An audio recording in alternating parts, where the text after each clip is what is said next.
Anyong Yorobon! Pupunta nga kami ngayon sa Lotte World, kaya ayan, nag-aayos ang tsaka. Upak, diba? Medyo bloated nga ako dyan kasi meron din ako ng time na yan. Ilang weeks na nga namin yan napagplanunan na igala namin yung mga bata doon. Nagpati na nga kami kay Ajushi, mga 30 to 40 minutes yung biyahe mula doon sa bahay namin. Ilang araw nga puro ulan dito, mabuti nung gumala kami, medyo mainit-init na. First time nga namin pupunta dito, kaka-open lang din ito last year. Maganda pa yung location niyan, madadaanan mo yung Lotte Outlet, Lotte Mall, at saka yung IKEA. So nang malapit na kami, grabe yung ngiti ng mga bata, super excited talaga. Autumn na pala dito pero parang summer pa rin, sobrang init. Nang dumating na nga kami, dito na lang kami nag-shortcut sa hagdan para mas malapit. Sa Kupang pala ako bumili ng ticket, mas makamura ka kasi ng 30% kaysa doon sa mismong website nila. Kung dito ka naman bibili, pipila ka pa, madami pa naman tao every weekend. So ayun, nakita lang namin yung QR code, mabilis na kami pinapasok. Di din pwede yung screenshot, dapat kung saan sila nag-message, doon may papakita yung QR code mo. Aba, sobrang excited talaga yung mga bata. Tapos ang unang sasakyan daw, yung roller coaster. Sabi ko, paano yan? Ang tapang ng mga bata. Parang sinabi mo roller coaster, parang sasakay ka lang ng duyan ah. Di naman ako takot sa mga rides. Takot lang ako sa mga height talaga. Parang may phobia na ako dun. Parang nanginginig yung tuhod ko pag nakakita ako ng sobrang taas na building o kaya sa baba, titingnan mo. Pumasok na nga kami dito sa kaya ng roller coaster. Sobrang dami ng nakapila. Iniwan nga namin yung maliliit na bata. Bawal din kasi may height limit at saka baka mahulog ba. Kami ng roller coaster. Dito kami ngayon. Pag-vlog ako. Dito kami ngayon sa pilahan. May nag-iisip pa kami kung tuloy ba kami o hindi. Kasi malayo pa yung namin, yung linya namin. Natatakot na sa akin. Natatakot na si Ann. Natatakot na siya. Pero Nakailungas muna ako para umihi. Baka maihi ako, sobrang takot mamaya. So ayun, nakita ko ngayon giant swing. Sabi ko, hindi talaga ako sasakay dyan. Grabe ang taas. Nakabalik na ako lahat. Ang haba pa rin ng pila. Kaya tinanong ko sila ulit kung sigurado na ba. Baka kasi magdadalawang isip yan. First time namin sumakay ang roller coaster. Good luck. Kaya sila. Ano sawa? Isa nga, ano sawa?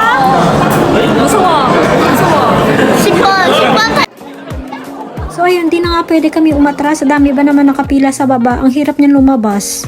Kami na ngayong sasakay, di pwede dalhin yung mga bag, cellphone, at saka ano pang bagay na pwedeng mahulog. Kaya may locker sila na pwede mo lagyan ng mga gamit mo. Kunin mo na lang pagbaba mo mamaya. Grabe naman talaga mga batang to, oh. Wala talagang katakot-takot, excited talaga. Kung titingnan mo, parang sarap sumakay, pero pag andyan ka na talaga, parang lilipad yung mo, lahat ng laman loob mo. Hindi na nga ako nakaimik. Tikit na lang ng mata. Lalo na nakabaliktad kayo tapos sobrang bilis na para kang mahuhulog, ayoko na talaga umulit. At nung bumaba na nga, parang wala lang. So ayun, naghanap naman kami ng ibang rides. Madami naman na pwedeng sakyan na rides kasi ang daming pila, kaya magtsatsaga ka talaga sa paghihintay kung kailan ka sasakay. Kaya ang ginagawa namin, nahati-hati namin kung sino magbabantay ng mga bata. Tapos yung malalaki, pwede naming iwan. Natatawa nga ako, naawa sa dalawang to. May height limit kasi. Gusto nilang sumakay pero hindi pwede. Kaya lipat na lang kami ng ibang rides. Mabuti nga medyo agasyo na yung mga ibang bata. Kaya nahiya namin kung saan nila gusto sumakay. Ang init mga day. Dapat naka-sunscreen ka kasi masunog ka talaga. Lalo na tula kaming dalang payong. Kaya tiis ganda. Ang next ride nga namin dito sa maliit na splash, yung pwede yung dalawang bata. Kawawa naman kasi gustong sumakay, hindi pwede sa ibang rides, kaya dito na lang kami napadpad. Bumili nga muna kami ng kapote kasi mababasa ka talaga, kasi yan yung sasakyan namin. Medyo blurred lang nga lang yung video kasi pinasa lang yan ng kaibigan ko sa akin, hindi kasi ako naka-video ng time na yan. May height limit din yan, pero mas mababa, kaya pwede yung dalawang bata kanina. Excited na nga yan si Dudong. Masarap kurutin, butsyog na butsyog. Mahaba-haba nga rin yung pila niyan. Pero habang nakapila, yan, sinusuot na namin yung mga kapote namin. Samtsunan pala bili namin sa kapote. Pero pag may kapote ka naman sa bahay nyo, pwede nyo dalhin. At least makasave ka, diba? Pahangin-hangin lang din. Habang nakapila, nakakabagot din kasi. Bawal din dalhin mga gamit mo, lalo na yung cellphone o kaya anggyo. Baka kasi masira. Pero kung matagas ang ulo mo, pwede din. So literal na matigas yung ulo namin at saka makulit, ayan, dinala namin. Bakit ba? Sa kanila cellphone masisira, amin din naman.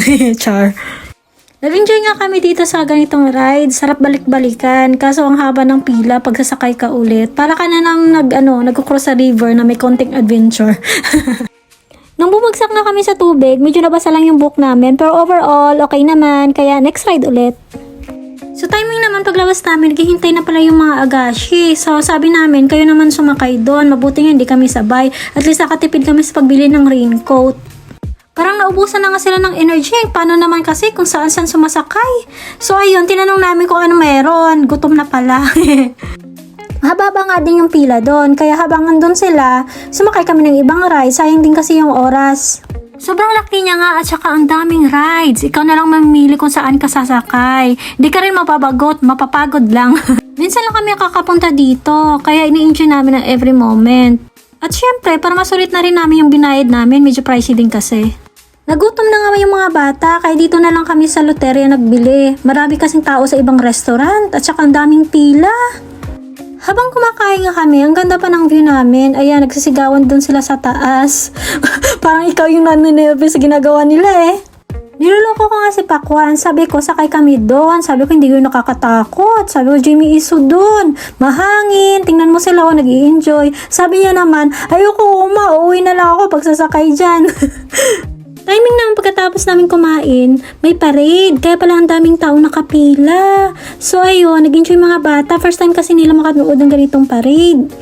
Napansin ko nga halos foreigner yung kasali sa parade. Ang gaganda nila at saka ang gagwapo. Parang Russian yung lahi nila. May mga Korean naman pero agaw pansin talaga yung ibang lahi. Iba kasi yung dating nila eh. Pag pupunta pala kayong Lotte World, yung parade nila every weekend lang, Sabado at Linggo. Di ko lang sure sa ibang holiday kung meron. Napaisip nga ako, magkano kaya bayad sa kanila? Maka-apply nga, kahit duwende lang. Sobrang haba nga nitong video na to, kaya binisan ko na lang. Tapos nabubulol na ako kaka-voice over. Ang hirap pala, paulit-ulit ako nagre-retake. Dito ko na muna tatapusin yung vlog ko for today. Mag-upload ako ng part 2, sobrang haba kasi baka mahirapan ako sa pag-upload. Anyway, thank you for watching! Annyeong! Bye! Mwah!